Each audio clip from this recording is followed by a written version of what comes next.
Hello दोस्तों, आपका एक बार फिर से स्वागत है हमारे इस Facebook page Lalit GS academy में।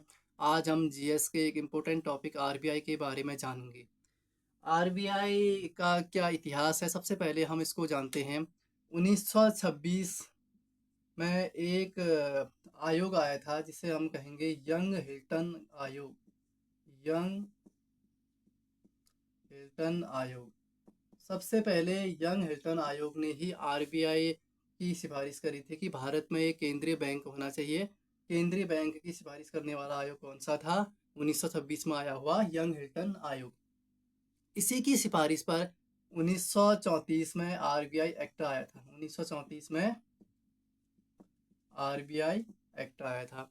आरबीआई अधिनियम कब का है? आरबीआई अधिनियम 1934 का है। आरबीआई इसी अधिनियम से कार्य करता है। आरबीआई जो भी कार्य करता है वो 1934 के आरबीआई एक्ट से ही आरबीआई के सारे कार्य होते हैं। इसी के अनुरूप 1 अप्रैल 1935 को आरबीआई की स्थापना होती है। आरबीआई की स्थापना कब होती है?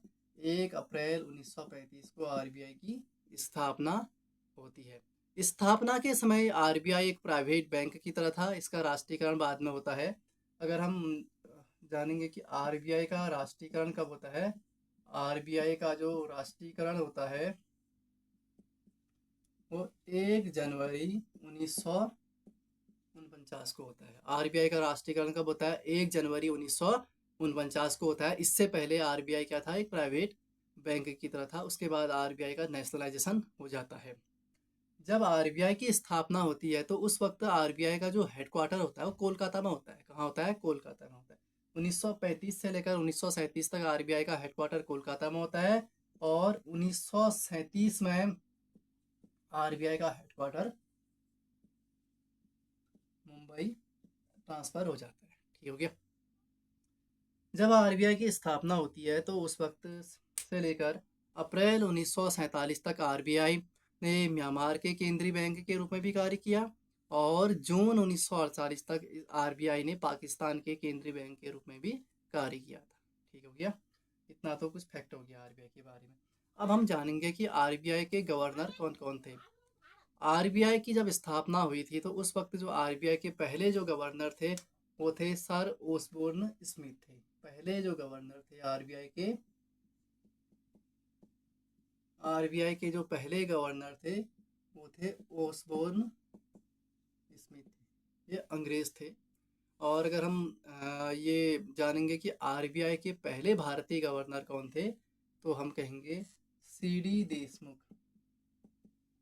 सी डी देशमुख जो थे आरबीआई के क्या थे? पहले भारतीय गवर्नर थे। पहले भारतीय गवर्नर आरबीआई के कौन थे?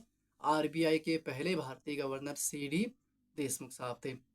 इसके अलावा हमें यह भी पता है कि आरबीआई के 15वें गवर्नर कौन थे? भारत के पूर्व प्रधानमंत्री डॉक्टर मनमोहन सिंह भी आरबीआई के गवर्नर रह चुके हैं। वर्तमान में आरबीआई के जो 26वें गवर्नर हैं वो है संजय मल्होत्रा जी। ठीक हो गया। 26वें गवर्नर कौन है? संजय मल्होत्रा। संजय मल्होत्रा आरबीआई के क्या है? 26वें गवर्नर है। आरबीआई के गवर्नर का कार्यकाल जो होता है वो 3 साल का होता है। कितना होता है? 3 साल का होता है। इसको भारत सरकार चाहे तो उसको 2 साल तक या 65 साल तक जो भी आयु पहले हो वहाँ तक उसको एक्सटेंड कर सकती है। सामान्यतः आरबीआई के गवर्नर का कार्यकाल कितना होता है? 3 साल का होता है। आरबीआई में गवर्नर के अलावा एक चार और डिप्टी गवर्नर के सहयोगी, चार और डिप्टी गवर्नर भी होते हैं। ठीक है। एक गवर्नर होंगे, चार डिप्टी गवर्नर होंगे जो गवर्नर की सहायता करेंगे। जो हमारे नोट होते हैं, अगर वो 1 रुपये का नोट है तो उसमें भारत सरकार के वित्त सचिव साइन करते हैं। 1 रुपये के नोट में किसके साइन होंगे? 1 रुपये के नोट में जो भारत सरकार के 1 रुपये 1 रुपये का अगर नोट होगा, 1 रुपये के नोट में किसके साइन होंगे? वित्त सचिव के साइन होंगे। भारत सरकार के वित्त सचिव के साइन होंगे। 1 रुपये का नोट भारत सरकार जारी करती है। उसके अलावा जितने भी बड़े नोट होंगे उसको आरबीआई जारी करता है। जितने भी 1 रुपये के अलावा जितने भी बड़े नोट होंगे उसको आरबीआई जारी करता है और उसमें किसके साइन होते हैं? आरबीआई के गवर्नर के साइन होंगे। 1 रुपये से ज़्यादा जितने भी बड़े के नोट होंगे उस पर आरबीआई के गवर्नर के साइन होते हैं।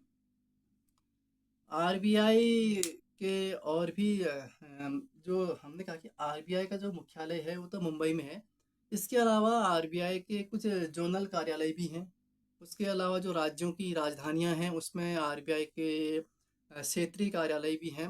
अनेक तरीके से आरबीआई कार्य करता है। आरबीआई को हम भारत के जो भारत सरकार का बैंक, अगर हम हमसे कहेंगे कि भारत सरकार का बैंक क्या है, भारत सरकार का बैंक क्या है, भारत सरकार का बैंक आरबीआई है। आरबीआई के जो इसके अलावा जो कार्य होते हैं वो होते हैं अंतिम ऋणदाता के रूप में। अगर किसी बैंक को कहीं से भी लोन या ऋण नहीं मिलेगा तो किसके पास जाएगा वो? अंतिम रूप से कहाँ पर जाएगा? आरबीआई के पास जाएगा। ठीक हो गया। ये जो थी आरबीआई की जो पहला लेक्चर था, इसमें हमने आरबीआई का कुछ इंट्रोडक्शन पढ़ा। इसके अलावा आने वाली वीडियो में हम और डीप में इकोनॉमी को पढ़ेंगे, आरबीआई को पढ़ेंगे, इन्फ्लेशन को पढ़ेंगे। अगर आपको हमारा यह वीडियो अच्छा लगा तो आप हमारे फेसबुक पेज को लाइक कीजिए, शेयर कीजिए और फॉलो कीजिए, और आने वाली जीएस की क्लास का वेट कीजिए।